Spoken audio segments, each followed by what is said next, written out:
We've been looking at the story of the great debate about evolution between Thomas Huxley and Samuel Wilberforce here in Oxford in 1860.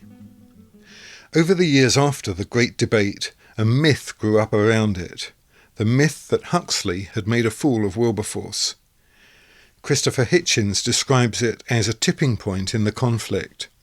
Richard Dawkins arranged for this monument to be put up outside the Natural History Museum in Oxford. But at the time, who thought they'd won the debate?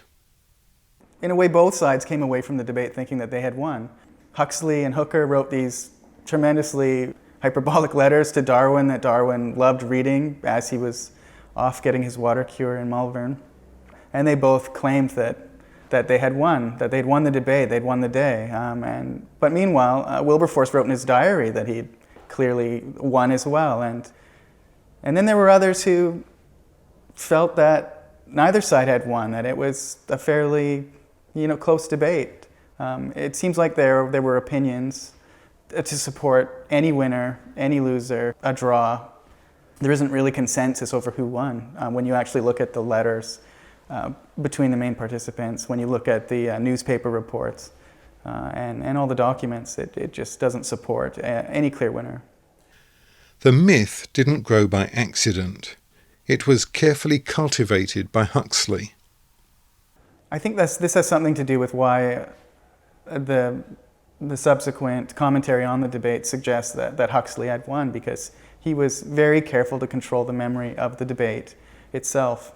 Reginald Wilberforce published a life and letters study of his father, Samuel Wilberforce, and he mentions the debate very briefly, but it suggests that Wilberforce won the debate. And in the book, Reginald Wilberforce says that Huxley's response is to the effect that he said that he would rather be related to an ape than a bishop. And Huxley was always careful to suggest that wasn't quite what he had said. He said he'd rather be related to an ape than a man who would use his intellectual abilities to obscure the truth. And so he was always very careful to make sure that that was corrected. And Reginald Wilberforce published in the next edition an erratum that suggested that Huxley said something slightly different. But that was the sort of thing that was important for Huxley to sort of control the memory of the debate. It's true that Huxley and the scientific naturalists, they were using the memory of the debate as a way to justify their sort of agenda to separate science from religion. And really the whole purpose behind doing that was basically to remove the authority of religion that seemed to be infecting science at the time. And that was a major goal of Huxley and his friends. They formed the X Club.